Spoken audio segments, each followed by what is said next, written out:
आराध्य देव के श्री चरणों में सत सत नमन। मैं अभिनंदन गादिया सूरत से जैन हिंदी ऑडियो बुक में आपका स्वागत करता हूं। अगर आप इस चैनल पर नए हैं तो इसे सब्सक्राइब कर दीजिए और बेल आइकन प्रेस कर दीजिए, जिससे चैनल के नोटिफिकेशन आपको रेगुलर मिलते रहे। सुख ज्यादा या दुख, आचार्य श्री महाप्रज्ञ जी। प्रकाशक आदर्श साहित्य विभाग, जैन विश्व भारती, लाडनू। अव्यक्त सुख एकांतवास।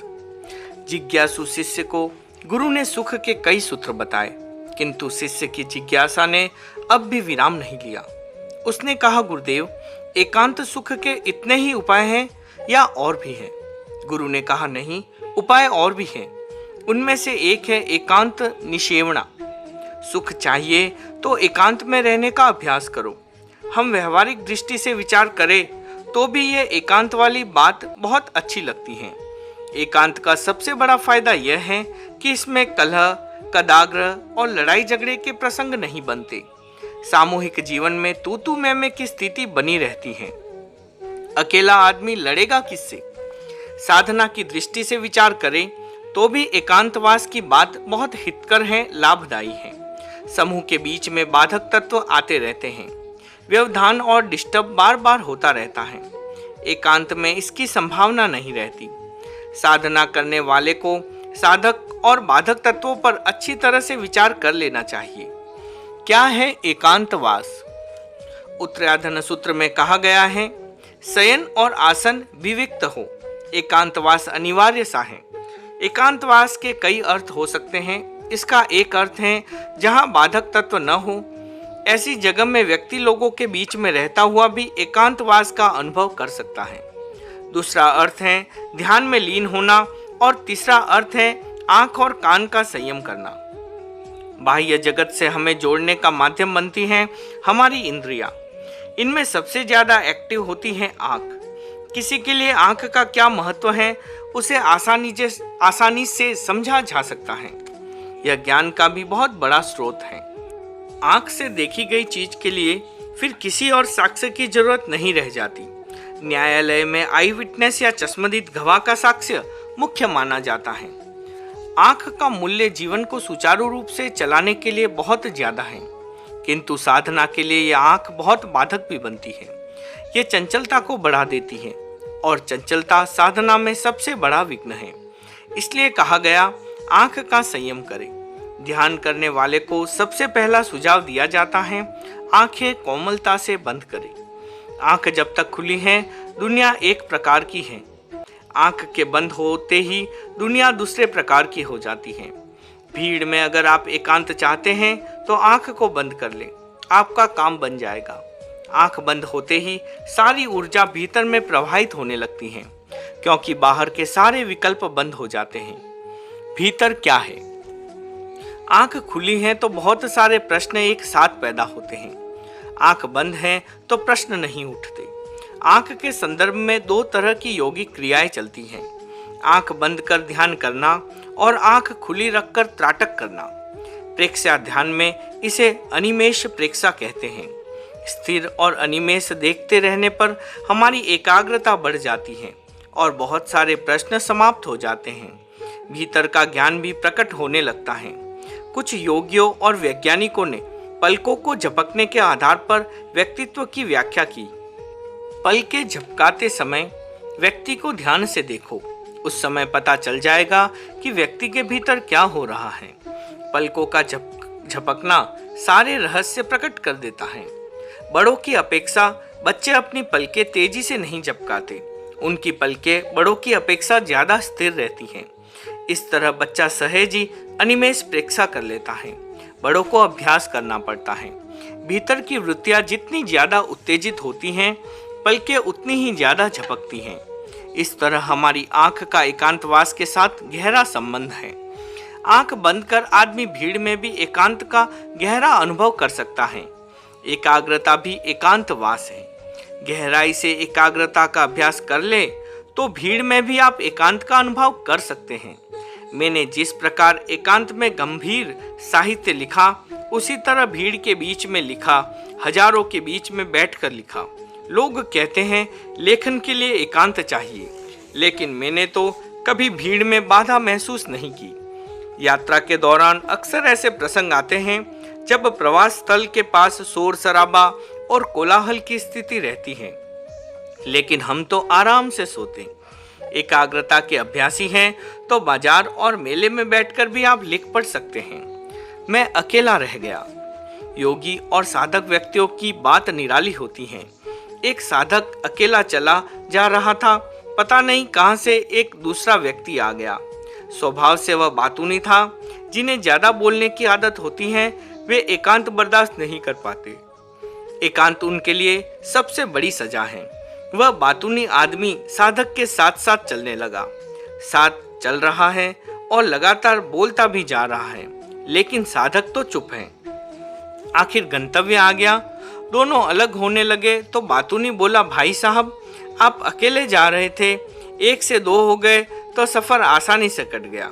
साधक बोला, नहीं भाई ऐसी बात नहीं है, मेरा सफर तो मुश्किल से कटा। जब तक तुम नहीं थे हम 2 थे, तुम्हारे आते ही मैं अकेला रह गया। बातूनी आदमी हतप्रभ रह गया। वह तो समझ नहीं रहा था कि इतनी दूर तक साथ देने के लिए यह व्यक्ति अभी धन्यवाद देगा, शुक्रिया अदा करेगा, लेकिन यह तो कह रहा है कि मुझे मुश्किल में डाल दिया, अकेला कर दिया। बोला, यह क्या कह रहे हैं आप? मेरे आने से आप अकेले कैसे रह गए? साधक ने कहा, जब तक तुम नहीं थे मेरा प्रभु मेरे साथ था। तुम्हारे आते ही वह मेरा साथ छोड़कर मुझसे दूर चला गया और मैं अकेला रह गया। एकांतवास के अभ्यस्त व्यक्ति के लिए दूसरे लोगों का साथ उसे अकेला बना देता है। अकेला आदमी हिमालय की गुफा में जाकर बैठ जाए, लेकिन विचारों की भीड़ उसके साथ है तो एकांतवास नहीं हो सकता। विचारों पर नियंत्रण कर लेने की स्थिति में ही एकांतवास सध सकता है। जिस व्यक्ति के मन में ममत्व का बंधन कम है वह भी एकांतवास का अनुभव कर सकता है। ममत्व प्रगाढ़ है तो एकांतवास नहीं होगा। ममता और समता। सामायिक की स्थिति में भी श्रावक को कसमसाते और बार बार आसन बदलते देख आचार्य भिक्षु को उसका उद्वेलन समझ में आ गया। पूछ लिया, सामायिक में बार बार अस्थिर क्यों हो रहे हो? श्रावक ने मन की बेचैनी गुरु के सामने छिपाई नहीं। बता दिया कि 2000 रुपयों की थैली दुकान के बाहर ही छोड़ आया हूँ। क्या थैली के साथ सामायिक भी खोना चाहते हो? सब कुछ भाग्य पर छोड़ सामायिक में स्थिर बनो। गुरु का संबोध पाकर श्रावक जी थैली की चिंता छोड़ सामायिक में दत्त चित्त हो गए। भीतर से विचारों की भीड़ निकल गई, पूरी तरह से एकांत में हो गए। सामायिक पूरी कर दुकान पर गए तो देखा एक मोटा ताजा बकरा थैली पर बैठा जुगाली कर रहा है। 40-50 मिनट तक जैसे उसने थैली की रखवाली की हो। शांति पाने का कोई भी इच्छुक व्यक्ति सबके साथ में रहता हुआ भी एकाग्रता का अभ्यास कर ले तो एकांतवास की यह साधना उसके जीवन में बड़ा निखार ला सकती है। मैं फिर से इस बात को स्पष्ट कर देना चाहता हूँ कि नितांत निर्जन स्थान में रहना स्थूल दृष्टि से एकांतवास है, लेकिन इससे भी ज्यादा महत्वपूर्ण एकांतवास है भीतर में एकांत की अनुभूति। हम जानते हैं कि अकेला रहना बहुत दुष्कर है। कुछ अभ्यस्त व्यक्तियों की बात छोड़ दे, सामान्य आदमी लंबे समय तक अकेला रहे तो पागल तो वैसे ही बन जाएगा। बहुत कठिन काम है अकेला रहना। मनुष्य की मनोवृत्ति ही ऐसी है कि उसे किसी का सहयोग चाहिए, साथ चाहिए, प्रेम, वात्सल्य और सौहार्द चाहिए। इससे एक बहुत बड़ा पोषण मिलता है उसे। अगर ये सब उसे न मिले तो वो नॉर्मल नहीं रह सकता। फिर वह कुंठाग्रस्त और लगभग अर्ध विक्षिप्त की स्थिति में आ जाएगा। प्रश्न है, कोई भी अकेला है कहाँ? हम हर बात से जाने अनजाने प्रभावित हो रहे हैं। कहाँ के विचार दिमाग में आकर प्रभावित कर जाते हैं। अकेला तो उसी को कहा जा सकता है जिसने एकाग्रता की, ध्यान की साधना कर ली। ऐसे व्यक्ति के मस्तिष्क को बाहर से आने वाले विचार प्रभावित नहीं कर पाएंगे। एकांतवास होता है एक तो क्षेत्रीय दृष्टि से और दूसरा आंतरिक साधना की दृष्टि से। दोनों ही उपयोगी हैं। अभ्यास दोनों का होना चाहिए। एकांत की साधना के लिए घर परिवार छोड़ने की जरूरत नहीं है। हम गण में रहूं निर्दाव एक लो की साधना करते हैं। आप घर में रहूं निर्दाव अकेलों की साधना क्यों नहीं कर सकते? एकांतवास की यह अनुभूति निश्चित रूप से एक अव्यक्त सुख का अनुभव कराएगी। स्थायी सुख का साधन। गुरु ने शिष्य को एकांत सुख का मार्ग बताते हुए कहा, एकांत सुख की प्राप्ति का एक और साधन है सूत्र, अर्थ और चिंतन। सूत्र में व्यापक सत्य को सीमित शब्दों में बांध दिया जाता है। इसका तात्पर्य है स्वल्प में विशाल अर्थ। बहुत लंबी बात कहनी है तो थोड़े शब्दों का न्यास किया और पूरा अर्थ उसमें समाहित हो गया। सूत्र और अर्थ ये दो हैं। सूत्र संक्षिप्त हैं, अर्थ विस्तृत हैं। कुछ लोग सूत्र को याद कर लेते हैं, पढ़ लेते हैं, किंतु उसके अर्थ को नहीं जानते। जब अर्थ नहीं जानते तो सूत्र को जानने की सार्थकता क्या है? अर्थ को समझ पाने के अभाव में चिंतन से भी दूर रह जाते हैं। चिंतन तो तभी होगा जब अर्थ को समझेंगे। गधा और चंदन। महान आयुर्वेदाचार्य महर्षि सुश्रुत ने बहुत कड़ी बात कह दी। उन्होंने कहा, जो आयुर्वेद के सूत्रों को जानता है किंतु उसके अर्थ को नहीं जानता, वह खरो यथा चंदन भारवाही वाली स्थिति में ही है। ठीक वैसे जैसे गधे पर चंदन का भार। गधा चंदन का भार ढो रहा है लेकिन उसकी सुगंध से वह परिचित नहीं है। यह बहुत बड़ी बात लगेगी आपको, किंतु यथार्थ है। आज अर्थ पर ध्यान नहीं दिया जा रहा है, सिर्फ सूत्र रटे जा रहे हैं। निरुक्तिकारों ने कहा, जो अर्थ की समीक्षा नहीं करता वह सत्य तक नहीं पहुंच सकता। समीक्षा के 3 साधन हैं, निक्षेप, नय और प्रमाण। इन तीनों के द्वारा विधि पूर्वक जो अर्थ की समीक्षा नहीं करता उसे अयुक्त तो युक्त लगता है और जो युक्त है वह अयुक्त लगने लगता है। वह केवल शब्दों को पकड़ता है, कारण यही है कि वह अर्थ को नहीं जानता। वास्तव में प्रमाण क्या है? 10वें कालिक में कहा गया है, सूत्र के प्रमाण के अनुसार चलना चाहिए, पर कैसे? सूत्र का अर्थ जो अनुज्ञा दे रहा है उसका अर्थ जो जो कह रहा है वह आधार है, मूल प्रमाण है अर्थ। इसलिए अर्थ के आधार पर चलना है, अर्थ को समझना है। जब हम तात्पर्य को नहीं जानते कि क्या कहा जा रहा है तो मूल हार्द को कैसे समझेंगे? तात्पर्य के बिना समझा नहीं जा सकता। तात्पर्य को समझना है तो शब्द पर ही अटक नहीं जाना है, उसके हार्द को समझना है कि किस अपेक्षा से कहा जा रहा है। तात्पर्य तक पहुंचने का पहला साधन है नय, दूसरा साधन है प्रमाण और तीसरा साधन है निक्षेप। इन तीनों के द्वारा हम उसकी समीक्षा करें तब तो ठीक है, अन्यथा है तो युक्ति संगत बात और सामने वाला मानेगा कि असंगत बात है। इसी तरह असंगत बात संगत लगने लग जाती है। हमें अर्थ की मीमांसा अवश्य करनी चाहिए जिससे सही अर्थ को पकड़ा जा सके। आचार्य तुलसी ने आचार्य भिक्षु के विचारों का नई शैली में प्रतिपादन किया। उन्होंने कहा कि सामाजिक कर्तव्य समाज धर्म है, उसे मोक्ष धर्म नहीं माना जाना चाहिए। लोक धर्म, लोकोत्तर धर्म। कुछ लोगों ने इस प्रश्न को उठाया कि यह समाज धर्म कहाँ से आ गया, लोक धर्म कहाँ से आया?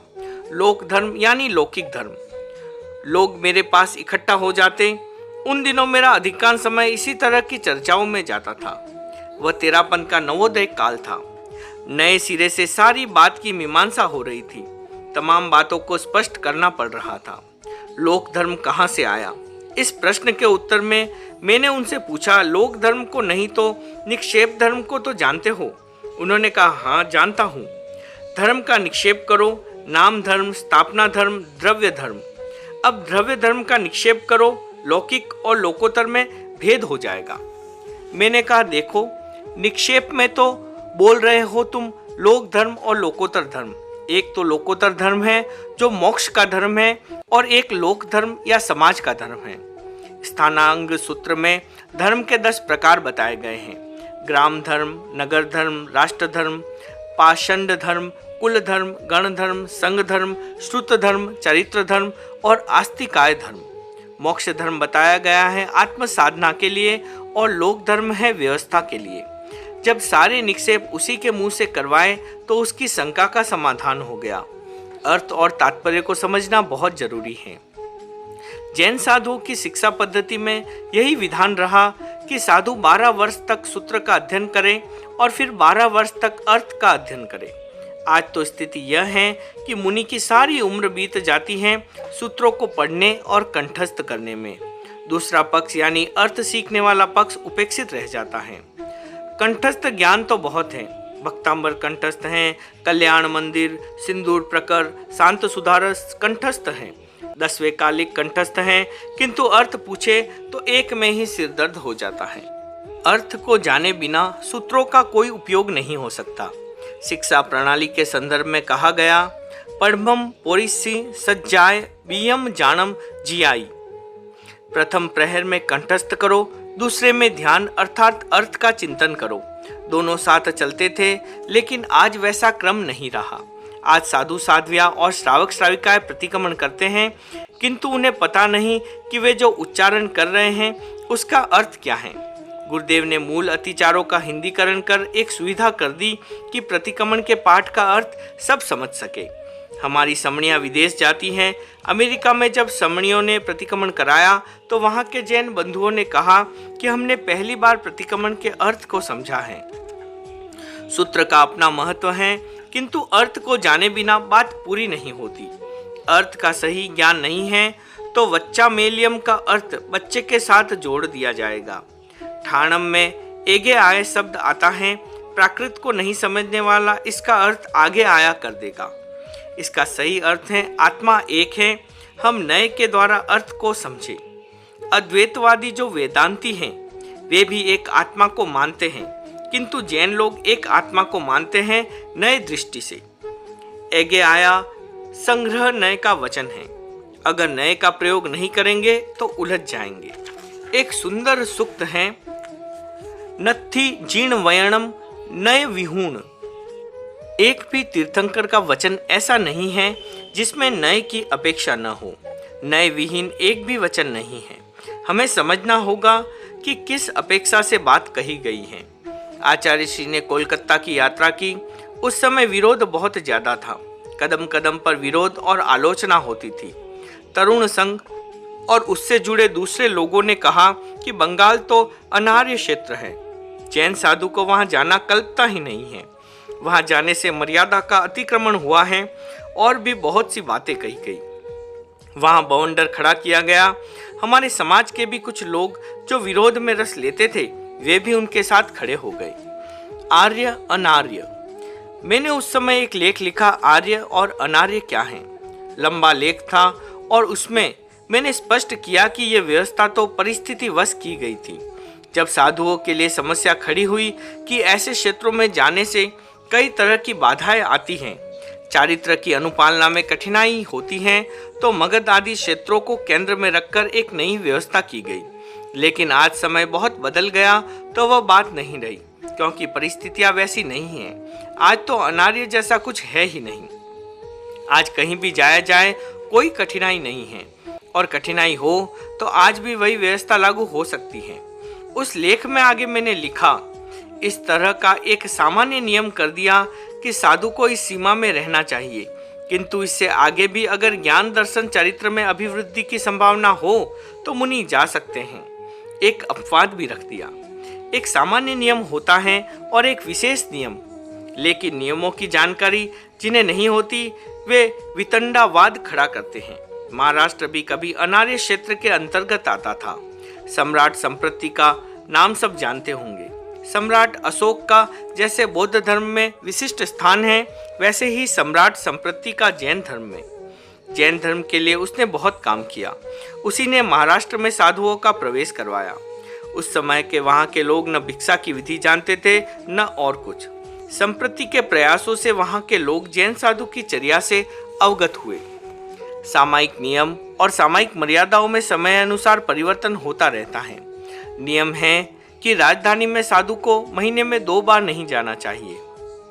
आज तो दिल्ली में हम 10 बार चले जाते हैं। पहले परिस्थितियां कुछ ऐसी थी कि साधु के वेश में गुप्तचर राजधानी में प्रवेश कर जाते थे और वहां की सूचनाएं अपने राज्य को भेजा करते थे। इसलिए नियम बना कि राजधानी में बार बार नहीं जाना चाहिए। आज वैसी स्थिति नहीं है। राज्य की राजधानी हो या केंद्र की, कितनी ही बार वहां जाया जा सकता है। तात्पर्य को समझने के लिए नए के द्वारा मीमांसा की जानी चाहिए। पहले सूत्र के अर्थ को समझो, फिर उस पर गहराई से चिंतन करो। यह चिंतन की परंपरा ही विकास की परंपरा है। हमारे चतुर्थ आचार्य श्रीमद जयाचार्य बहुत स्वाध्यायी, चिंतनशील और मननशील आचार्य थे। उत्तराध्ययन का बार बार स्वाध्याय करते और जब भी करते अपने युवाचार्य मघवा से कहते, मखजी आज तो एक नया रत्न हाथ लगा है। चिंतन के साथ जब भी आप किसी ग्रंथ का स्वाध्याय करेंगे कुछ न कुछ नया जरूर हाथ लगेगा। आगम संपादन का काम हम लंबे समय से कर रहे हैं। इस दौरान न जाने कितनी नई बातें हमें मिली हैं, अनेक नए तथ्य हमें प्राप्त हुए हैं। पूज्य कालूगणी को जब भी जहां कहीं भी अवरोध आता वे उस पर चिंतन मनन करते, अवचेतन मन में उसे लेकर सो जाते और रात्रि को स्वप्न में उन्हें उसका समाधान मिल जाता। जिसका चिंतन मनन चलता रहता है उन्हें कोई बताने वाला भी मिल जाता है अथवा उनके भीतर से ही अर्थ प्रस्फुटित हो जाता है। इसलिए हम स्वाध्याय के क्रम में 3 शब्दों पर ध्यान दें, सूत्र, अर्थ और चिंतन। यह हमारे एकांत सुख का बहुत बड़ा साधन बन सकता है। सुखायु के लक्षण। धर्म ग्रंथों में और सामाजिक ग्रंथों में मनुष्य पर बहुत विचार किया गया है। जब मनुष्य पर विचार करते हैं तो उसकी आयु पर विचार करना आवश्यक हो जाता है। मनुष्य की आयु, उसका जीवन कैसा है, इस पर विचार किया गया। उत्तराध्ययन में कहा गया 4 चीजें दुर्लभ हैं, उनमें मनुष्य जीवन दुर्लभ है।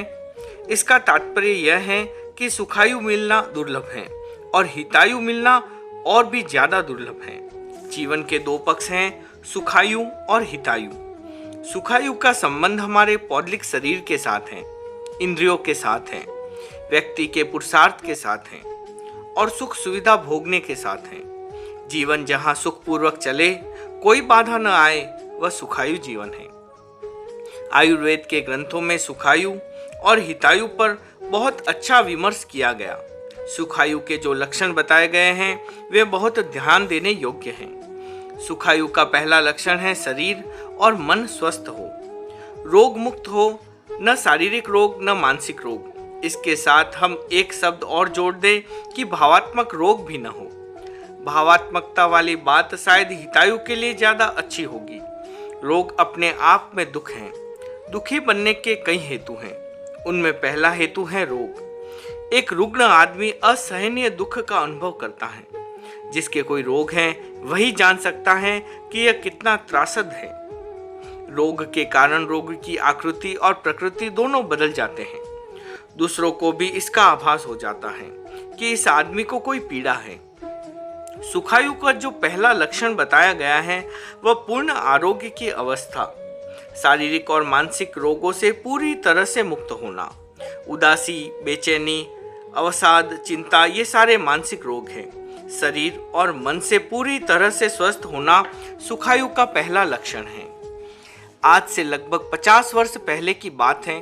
आचार्य तुलसी मुंबई की यात्रा कर रहे थे। चूरू के सागरमल जी वैद्य सब परिवार मुंबई रहते थे। उस समय उनकी अवस्था 80 वर्ष की थी। शरीर और मन दोनों पूरी तरह से स्वस्थ थे। बड़े धनाढ्य व्यक्ति थे। वे कहा करते थे कि सिर दर्द क्या होता है मैंने कभी नहीं जाना, यह बहुत बड़ी बात है। पास में प्रचुर धन हो, अच्छा व्यापार हो और सिर दर्द न हो, यह आश्चर्य की बात है। पैसा आता है तो अपने साथ अनिवार्य रूप से सिर दर्द लेकर आता है। व्यापार की तरह तरह की दिक्कतें होती हैं। सागरमल जी सिर दर्द, बुखार, खांसी, जुकाम जैसे सामान्य रोगों से भी पूरी तरह से मुक्त थे। सुखायु का दूसरा लक्षण है यौवन। यह अवस्था के साथ साथ मन से भी जुड़ा हुआ है। जिस व्यक्ति में उत्साह है, स्फूर्ति है, वह 60 वर्ष का होकर भी युवा है। कुछ लोग छोटी अवस्था में ही बुढ़ापे का अनुभव करने लग जाते हैं। जीवन की परेशानियां और अभाव उन्हें छोटी उम्र में ही कमजोर बना देते हैं। यह बिल्कुल ठीक बात है कि मानसिक रूप से आदमी थोड़ा सा भी कमजोर होते ही उसे तरह तरह की बीमारियां घेरने लगती हैं। जो अल्पायु में ही बुढ़ापे का अनुभव करने लगते हैं उनका जीवन सुखायु नहीं होता। सुखायु का तीसरा लक्षण है कार्य सामर्थ्य। जिसमें काम करने की क्षमता है वह सुखायु है। काम करने की क्षमता हासिल करना और उसे दीर्घ काल तक बनाए रखना बहुत मुश्किल है। थोड़ी सी कोई समस्या आई, कोई विपरीत परिस्थिति आई, आदमी हिम्मत खो देता है, साफ कह देता है कि मैं ये काम नहीं कर सकता, एकदम असमर्थता प्रकट कर देता है।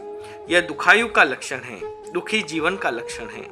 जो अपनी कार्यक्षमता को खो देता है वह सुखी जीवन जी नहीं सकता। सुखायु का चौथा लक्षण है इंद्रिय बल। इंद्रियों का होना और उनका सक्रिय रहना भाग्य की बात है। बहुत सारे लोग ऐसे मिलेंगे जो कहते हुए सुनाई देंगे कि अब पूरा दिखाई नहीं देता, कानों से पूरा सुनाई नहीं देता, और भी इस तरह के दूसरे विकार उभर कर आते हैं। हमारी दो मुख्य इंद्रियां हैं आंख और कान, जिनके सहारे बाहरी दुनिया के साथ हमारा संपर्क रहता है। यह दुर्बल और सलत हो जाती हैं तो आदमी फिर सुखायु का अनुभव नहीं करता। जिस व्यक्ति में सुनने की क्षमता है, देखने की क्षमता है और जिसकी दूसरी अन्य इंद्रियां भी ठीक काम कर रही हैं, वह सुखी जीवन जीता है। आंख नहीं है तो आदमी के लिए जीवन के सारे रंग फीके हैं। भोजन परोसा गया तो वह पूछेगा यह क्या है? यह खीर है। खीर कैसी होती है? किससे बनती है? दूध से बनती है। दूध कैसा होता है? सफेद होता है। सफेद कैसा होता है? बगुले के रंग जैसा होता है। प्रश्न पर प्रश्न होते जाएंगे, उनका कोई अंत नहीं होगा। उसकी समझ में नहीं आएगा बगुला कैसा होता है। इस प्रश्न के उत्तर में उसके हाथ में बगुला दिया गया तो उसने उसकी गर्दन पकड़कर कहा, अच्छा मैं समझ गया, सफेद रंग टेढ़ा मेढ़ा होता है। आंख के अभाव में आदमी जो निष्कर्ष निकालेगा वह सही नहीं होगा। बहुत सारे लोग नेत्रयुक्त होकर भी रंगों का सही विश्लेषण नहीं कर पाते। दृष्टिहीन के लिए तो ऐसा कर पाना संभव ही नहीं है। इंद्रियों का सामर्थ्य बहुत बड़ी बात है। देखने की, सुनने की और स्वाद लेने की शक्ति के कारण ही आदमी ने इतना विकास किया। कुछ लोग इंद्रिय विहीन होकर भी इंद्रियों के अभाव की किसी हद तक पूर्ति कर लेते हैं, पर ऐसे लोग विरल होते हैं। ज्यादातर आदमी इंद्रियों के अभाव में दुखी जीवन जीते हैं।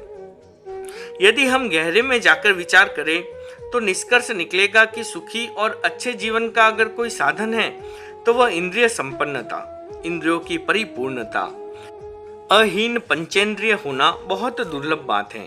एक इंद्रिय वाले जीव भी हैं, दो इंद्रिय वाले जीव भी हैं, जिनमें दो इंद्रिय स्पर्शन और रसन का विकास हुआ है।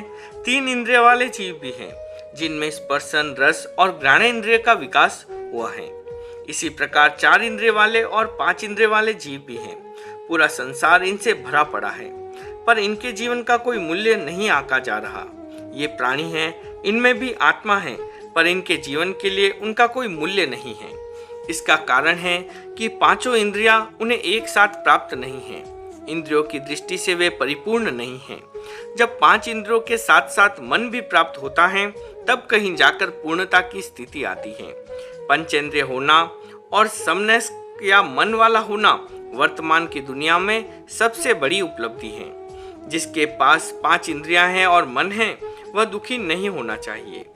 उपनिषद का एक वाक्य है, जिसके पास 10 उंगलियां हैं वह दरिद्र नहीं हो सकता। इस वाक्य को हम इस भाषा में कह सकते हैं कि जिस व्यक्ति के पास 5 इंद्रियां हैं और मन है, वह आदमी दुखी नहीं हो सकता। संसार की सबसे बड़ी संपत्ति उसे प्राप्त है और दूसरी संपत्तियों का भरोसा बाद में होता है। इंद्रियों की और मन की संपत्ति मूल संपत्ति है। एक आदमी का बहुत बड़ा परिवार था। दर्जनों बेटे, पोते और बहुएं थी। कर्मयोग से उसकी आंखें चली गई। लोगों ने उससे कहा, किसी आंख के स्पेशलिस्ट या सर्जन को दिखाओ, तभी आंखें ठीक हो सकती हैं। उसने कहा, क्या जरूरत है? 6 जवान बेटे और 5 पोतरे के होते हुए मुझे आंख की क्या जरूरत है? भाग्य का खेल, कुछ दिन बाद पैरालिसिस के कारण उसके पैर भी अशक्त हो गए। लोगों ने कहा, अभी प्रारंभिक अवस्था है, दवा और यथेष्ट इलाज से ठीक हो सकते हैं। उसने कहा, इतने बेटों के होते हुए मुझे क्या चिंता, ये सब मेरे हाथ पैर ही तो हैं। एक दिन अचानक घर में आग लग गई। घर के प्राय सभी सदस्य अपना जरूरी सामान लेकर बाहर हो गए। घर का मुखिया आदमी अंधा और अपाहिज होने के कारण जलकर मर गया। बेटों की आंख और पैर उसके काम नहीं आए। इंद्रियों की संपत्ति में चक्षु की संपत्ति सबसे बड़ी संपत्ति है। आंख के अभाव में आदमी पूरी तरह से असहाय हो जाता है। सुखायु का एक बड़ा हेतु है इंद्रियों की संपन्नता या परिपूर्णता। सुखायु का 5वां लक्षण है संपत्ति। जिसके पास धन है उसका जीवन सुखी है। हम धार्मिक लोग भी इस सच्चाई को समझने का प्रयत्न करें कि धन सुख का साधन है। जिसके पास धन नहीं है उसे रोटी भी सुलभ नहीं हो सकती। इस दुनिया में सबसे बड़ी बीमारी है भूख। इस बीमारी को जठरागिनी की पीड़ा भी कहते हैं। शरीर की दूसरी व्याधियां दवा या पथ्य से ठीक हो जाती हैं, किंतु यह बीमारी जीवन के प्रारंभ से लेकर अंत तक नहीं मिटती। इस बीमारी की दवा है भोजन। उसे समय समय पर यह भोजन रूपी दवा मिलती रहनी चाहिए। इस दवा का बार बार सेवन करना पड़ता है। एक आदमी दिन में 3 बार 4 बार और आगे कहे तो बार बार भोजन करता है, कुछ न कुछ खाता रहता है। और एक व्यक्ति ऐसा है जिसे दिन में एक बार भी भरपेट सूखी रोटी भी नहीं मिल पाती। सोचे क्या जीवन है ऐसे लोगों का। इसलिए अध्यात्म के आचार्यों ने रोगों की पंक्ति में सुधा या भूख को भी एक रोग की संज्ञा दी है। यह रोग संपत्ति या धन के अभाव में होता है। बहुत पहले की बात है, दिल्ली प्रवास में एक बार डॉक्टर राम मनोहर लोहिया आचार्य श्री से मिलने आए। उन्होंने कहा, आचार्य जी, आप कृपा कर एक बार मुनि नथमल जी को मेरे साथ गांव में भेजें।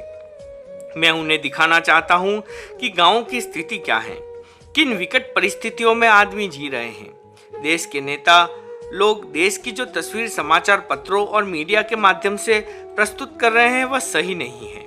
वास्तविकता उससे सर्वथा भिन्न है। मैं दिखाना चाहता हूं कि देश की अधिकांश आबादी कितनी दयनीय स्थिति में जी रही है। उस समय डॉक्टर लोहिया की वह भावना पूरी नहीं हो सकी। आचार्य श्री की इच्छा होते हुए भी उस समय वैसा नहीं हो सका, किंतु एक महापुरुष की इच्छा अधूरी कैसे रहती। अहिंसा यात्रा में मैंने गांव की स्थिति का गहराई से अध्ययन किया तो पाया कि डॉक्टर लोहिया जो कहते थे बिल्कुल सही बात है।